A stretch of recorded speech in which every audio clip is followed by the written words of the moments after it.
The most critical thing is establishing that capability to monitor on the long term, to have working relationships with landowners, to have their trust, to be able to get them to risk, shall we say, within their production system, because after all, most farmers' objective is not to necessarily harm the environment, but actually stay in business, stay in production. And so we have to work within that framework. This is a problem. It's pervasive throughout the watershed. Above this site here, there's about more than 5,000 square kilometers of land, 80% of which is agricultural. It's in production. We all have witnessed the kind of precipitation events that we get, where we have rapid runoff, and we know in the Thames that it's that springtime of the year or late fall through the winter that those soils are most vulnerable to moving off-site and into our waterways and ultimately manifesting in those significant algae blooms in Lake Erie. What we're looking at is to try and understand how the phosphorus is moving, where it's originating from, and what practices we can put in place to try to manage that in such a way that we can continue to benefit in our economy from our massive food production capability, but that we're also being good stewards of 20% of the world's fresh water supply, which is the Great Lakes. So first off, most of the phosphorus you would think perhaps comes from cities. It isn't actually the case. It comes from field runoff, and it comes on those big storms that we seem to be getting more and more over the last few years with climate change. 90% of it comes off of just 3 storms we had over the last few years. So the second issue really is the bloom growth that I guess is the most visible one we see. When we stand out here, we don't really think about phosphorus too much. You don't smell it, you can't really feel it or taste it. But we've all seen the blooms in Lake Erie if you've ever gone out to the Rondeau Bay area or Lake St. Clair. So dealing with that issue, that's where the fish kills, the fish die-offs come from.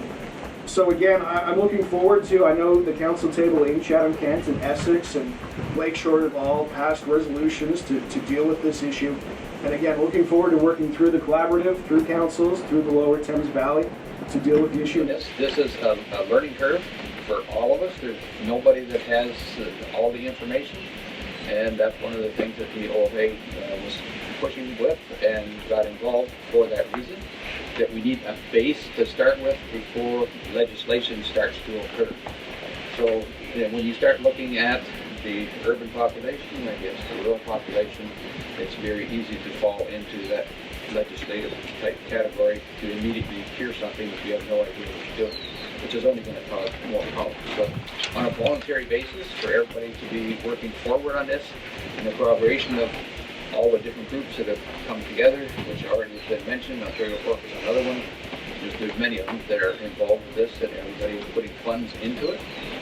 So I don't see these funds being dried up, because that's the reason why we're pushing forward with this, to make sure that we get on top of this.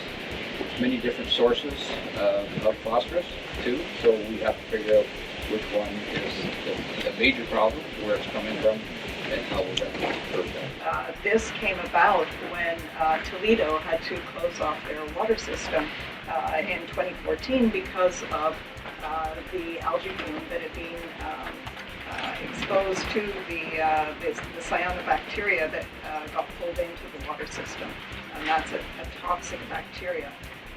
At that time, our mayors came together and said, look, we don't want to point fingers. We want to figure out a solution for how to reduce those algae blooms so that our drinking water systems are not at risk.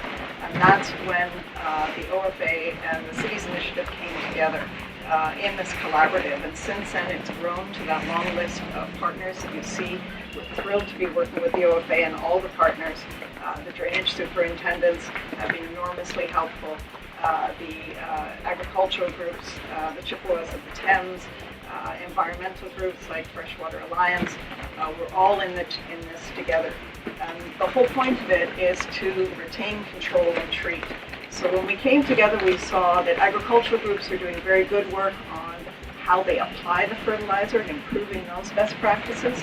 But we also noticed, as Don Pearson pointed out, that a lot of the phosphorus is lost in about 3 or 4 storms or snowmelts. Very big events. And so how do you try and keep the water on the land as much as you can? How do you control where it goes to different wetlands and stormwater ponds? And then as a final resort, how do you actually remove that phosphorus at points like this pump station, possibly? So we'll be working with farmers on trying to figure out how to retain and control that water, but we're also working with technology companies to find ways to install treatment systems at points like this pumping station to remove the phosphorus. We're thrilled today to announce that we're launching our website, so please take a look at the website, thamesriverprc.com. That will be the information center for this project, not only for us to find the information, but to make it accessible to farmers, to drainage superintendents, to land improvement contractors, all the different parties that are part of farming and drainage in the Thames River Basin. So thank you very much for coming out. It's thrilling for this to come this far. Our next step, now that we've identified the best practices, now that we have our website, is to start reaching out to the agricultural community and the drainage community, and to bring about these best practices.